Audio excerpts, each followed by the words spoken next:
And welcome back, y'all, to another episode of The Unlimited You. My name is Master Vito, and today we're going to be talking about the importance of approaching these ancient traditions of martial arts and yoga from a real light rather than kind of what they've been contorted to in today's world. You see, in Western society, yoga has essentially turned into just asanas, which is the postures, just people stretching, but neglecting the energetic side, the breathing, the meditation, the karma work, the service work that we do in order to actually find out more about ourselves. In the same respect, martial arts, especially Taekwondo, has basically just turned into a sport, and they've lost the tradition of that self-discipline, of proper self-defense and training in a way that's actually going to be, bringing benefit to the person. And the real journey of martial arts is, again, for self-realization, to create peace within ourselves, to then radiate it out. So it's really important that when you're on your training journey and you start learning martial arts, you start learning yoga, that you understand that these practices, these disciplines are truly meant to guide you to knowing yourself, for you to become more aware of the body, the energy flowing through it, through these methods, through these practices. For example, when you throw a punch, you want to focus how things are moving from the ground, through your body, all the way through the fist, through the strike, through the kick. When you're doing yoga and you're sitting there in meditation, when you're doing breathwork, you are supposed to feel what the body is and then bring the awareness single pointedly to the center of the forehead.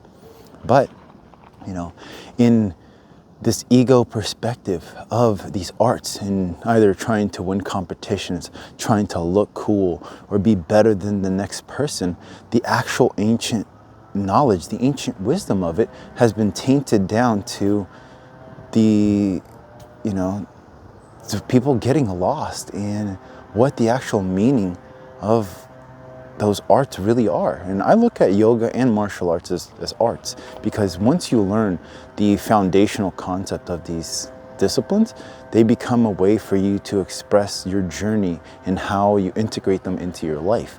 And you can, by doing fine artwork, you can integrate your knowledge and your wisdom into it. In learning martial arts, once we establish a really strong foundation of, having the hands up, sending out a punch straight out, straight back in without dropping your guard, you start to see how the different techniques from different disciplines all tie in together.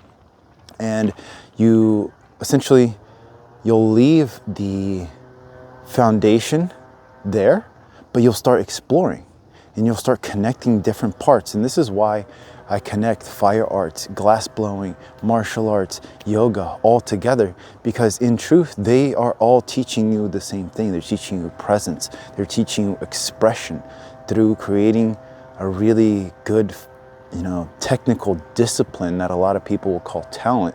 But through my eyes, I see that as hard work and going after your passion and not just learning some skill. These skills have a root, and those roots tie into living a certain way and applying them into our way of life. And it's something that, a lot of MMA schools and a lot of McDojos that are just handing out black belts to make money are losing track of the reason why we train these arts. And it's really important as you progress in your journey to look within. If you have a martial artist, for example, who's just learning the punches, who's just learning the techniques, they're not going to learn how to manage their emotions. They're not going to learn how to manage themselves. And then you can get yourself into some difficult situations where you either hurt other people or you do something that you regret, and then you're in a worse off situation than you were in before.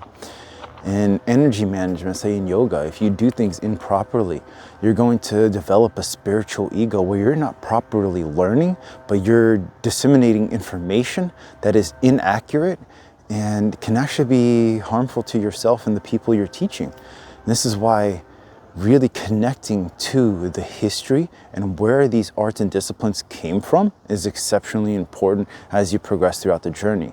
And I would say it's even more important when you're starting off the journey to understand where these things came from. And that's why finding a good teacher, having a guru, having a good master really makes a big difference in how you're going to go about your journey. Now we train, when I learned first how to train martial arts, it was just punching and kicking. There wasn't much talk of dealing with the emotions. There wasn't much talk of meditation. I remember when I was running one of my schools that I brought in the meditation practice and started to have the kids meditating, started talking about how to manage the self and the body. And there are scenarios where you get somebody who had a hard day, they know these very dangerous kicks, and then they come in, they try to let it out in a sparring match, and they throw out a really powerful side kick, and it's really dangerous. You bust a rib and goes into a lung or goes into a kidney, and then somebody's got to be rushed off to a hospital. That's not a fun training environment, and we very much don't allow that. In those schools that I was training under, the grandmaster, that happened. They kicked them out of there. They were like, you cannot train here anymore, because that's not what we're there for. We're not there to hurt each other. We're there to find out about ourselves. That's what sparring really does, is it teaches you your weak points. Because if somebody doesn't show you your weaknesses in a safe environment, then you're going to be shown that in the real world where that could actually become very dangerous, right? And that's very important to create these environments that are safe for you to learn in, and that you're also learning the right thing. And for example, yoga. Yoga incorporates not only postures, which is asanas, it incorporates kriya, which is a lot of the breath and the mindfulness through the meditation practice. It involves, dealing with the karma side of it, service to others, in treating other people with courtesy, in showing up for your community, and then also in both arts, giving back to the community in showing what you have learned to help advance other people along their journey if they are open to receiving. And this is another aspect that really, I would say, has kind of tainted the whole thing, is trying to force things to happen, right? You have a lot of martial artists who get this big ego, like, I'm gonna beat you up, man, and try to control a situation. While in reality, that's actually complete lack of control. When you're trying to control somebody else, you have completely lost control of yourself. But if you understand Lao Tzu, by first understanding yourself and then understanding your opponent, you've already won. You know them entirely, and you know exactly how you need to defeat them if the time arises. And when we try to force a situation, something's going to break. Whether it's going to be a temper, or it's going to be you anger them and they backlash at you, and then you're made to look at it as the bad guy because of the inability to deal with the emotions, your mind, and the current situation. That you have to be right because that is your entire identity. But what's the whole point if you lose your calmness, if you lose your peace? You're just spreading more hate throughout the world, when the whole point of learning martial arts and yoga is to spread love and to spread joy, to spread peace, and to create a more harmonious world. That is why we have this symbol. This is samtaeguk. It represents harmony rather than opposition. We have the triangle within the circle that's creating true stability and spreading that harmony. And once you get to, let's say, a 4th degree black belt in Taekwondo, once you get your black belt, you've reached maturity, and then you're really starting to learn. You're refining all of the techniques that when you get to that 4th degree, it is now your duty to spread the knowledge that you have attained and acquired so that you can spread that peace and that calmness. But it requires you first looking at yourself and being like, what do I need to improve with myself? What are the issues I'm dealing with that are hindering me, that are creating suffering for myself, and that is creating conflict within my own life? And sometimes it's the inability to see how powerful, how beautiful, and how skilled we are because we compare ourselves to others. And that is that whole identity aspect, that by how we look at things, it defines our perspective and it defines what we experience. So I think it's really important, especially if you train either one of these arts, And they're technically sciences too. It's the science of martial arts and science of yoga. But once you have learned the foundation, they become an artistic expression, the art of yoga and the art of martial arts. And it becomes exceptionally important to let go of that attachment to I'm better than somebody else. Just be better than you were yesterday. Be better than you were a year ago. Understand it, understand yourself and the art more fully so you can let go of the technique. Because when you throw a punch, just like Bruce Lee said, you become the punch. It is a memory that you instill in the body. But in some certain cases, like this stream behind me, it needs to meander. It needs to go through cracks. It needs to stay still in a specific area. And water adapts to its environment, but also can carve and can crash. It can break, it can flow, it can be stagnant. It is what it needs to be in that moment. And that's what we learn through these disciplines, that the dynamic situations of life require us to be different things in order to properly maneuver through them. Let's say you're, at a store and some guy gets in front of you and they've got a big giant attitude and they are trying to create a confrontation. And if, they start yelling at you or they start calling you names and you let that get to you, don't you think that is more of a display that you're letting someone else's opinion who has zero understanding of who you are, who doesn't know you at all, get to you? That shows that the outside world controls you more than you can control yourself. And that's where establishing the internal state of calmness is exceptionally important, because retaining that calmness is going to allow us to handle any situation in life with clarity, with a more dynamic aspect that we can do what is necessary in that moment, whether it be walk away, whether it be, no, you're right, I'm totally, stupid. I didn't, you're good, man, and just like keep going about your day. And if they keep on confronting you, maybe a different solution is necessary. But you're not going to be able to see that if you're angry, if you're compromised mentally, if you're compromised emotionally. And that's one of the great things of the breathing practices of martial arts and yoga come in exceptionally handy, because it takes you out of the mind, out of the emotional compromise, that grip that grabs your chest and weighs you down, right? We learn how to adapt to these situations so that we can be calm, so that we can do the right thing, the righteous thing that is actually going to spread the peace.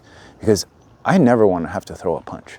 I may train my butt off and I may know how to throw a very deadly punch, but I have zero intent of ever using my martial arts here in the outside world. Zero. I've already used it in competitions. I've hurt some people. I felt really bad about it. And in those competitions, like you throw a big kick and this dude gets a concussion, or you get a concussion, you're like, yeah, I learned something, but now that dude's hurt. Like, I don't want to do that. I would rather, train my skill against something that I'm not going to injure, and then, refine it, develop it, and then work on creating my peace and spreading that peace in the world, because that's what we need right now. You look at the chaos happening in our society. Wouldn't you rather spread peace and harmony versus anger and disorder? Something to think about. But we can only do that by first instilling it within ourselves, by taking the magnifying glass of our observation and looking within. Our mind is oftentimes trained to think. And when we think all the time without stopping and enjoying this beautiful sun that's literally shining in my face right now, and without enjoying the sounds of the water and the air, the animals that are surrounding you, and this beautiful nature. That's why I came down here for this podcast. It's just to be in nature while I'm doing this. Then we kind of lose touch with the moment. We start living in the future, the dangers or the anxiety of what's going to happen. We start to live in the shame, the guilt, and the grief of the things that have happened in the past. And then what are we doing? We're not here. So that is why the presence, the mind coming to this moment and observing the endless amount of information that is coming at you in this moment, the smell, the feeling of your clothes, of your feet supporting you through the ground, the air moving around your skin, the sounds of all of the animals, maybe even the people. If you're in a city, you probably hear cars, you probably hear all of this kind of organized chaos. And, if you're not in this moment, then you're probably in the future or in the past, and you're not absorbing what is here right now, that your soul, your energy, your higher self is literally directing into you and to you. You become numb to your intuition. And that is what the flow state is about, right? Is surrendering the mind to our higher selves so that we can be the water, so we can flow, crash, break, whatever is necessary in that moment. And sometimes you may need to speak a little bit harsher. Sometimes you may need to speak a little bit softer by listening, by truly listening, not to say something, but to hear, observe, and put yourself in another person's shoes. Right? Because when we truly listen, we understand that what we are experiencing is just a reflection of ourselves. So if you're angry, you're going to see anger, you're going to see hate, you're going to see oppression everywhere you look. But when you calm down and you become love, you become the light that you are, you start to have more compassion, more understanding for people, for nature, and you start to see how everybody and everything is working together as one giant organism of a planet of humanity. That is the goal of martial arts and yoga. It is to teach us to be able to see those different aspects of our truths. So as you're training along your journey, as you're training, yoga, martial arts, as you're training any kind of art really, don't worry about looking good. Don't worry about looking good for other people or proving anybody else wrong. Because the people who are unless they're your teacher, right? Unless they're the ones instructing you, other people may come up and like, oh, you're doing this wrong, or that's not going to work. Well, what the heck do they know? Unless they are like, someone like myself who very much understands martial arts, unless they're like Bruce Lee, unless they're like a true master, they're going to approach you from a place of compassion. And what I found out is a lot of people think they know more than they think they do. They want to be right. They want to project this sense of superiority through their perceived knowledge because they need to be right, and that is their whole identity. That's not harmony. That is the perception of control. That is the perception of one person being higher than the other. But when we remove that illusion and realize that we are all the masters of our own existence, what is there to prove? The only thing you need to prove is to yourself. So prove it to you. Prove what you are to you. Understand what you are. Understand what flows through you and animates this life. Because you're not limited. Only what you've been told is. Only what you perceive is. You are an unlimited being of endless potential, capable of doing whatever on earth you want. But it requires dedication, discipline, perseverance, and an indomitable spirit, and doing things with an integrity. Those are the values we learn in martial arts, right? It requires presence of mind, taking our awareness and expanding our awareness to understand that we are not this physical body, that anything that happens to this physical body is only temporary, but we are the very thing witnessing it. When you have an idea, when you have a thought, when you even talk to yourself in your head, isn't there something observing it? Right? What is that? That's you. You're the very thing observing it. You're not the thought. You're not the feeling. You're not any of that. So take a second. Feel the feelings in your body. Slow down. Take a breath. Feel the energy coursing through you, animating this physical existence. Because that is going to bring you to this moment. And if it feels heavy, sit with it. Understand why it's there. Understand what it's trying to teach you. Because that's what's going to move you forward on your journey closer to excitement, closer to bliss, closer to love, and further away from fear and anxiety. Because we have everything we need right now. And if you need something, if you truly need something, it'll come.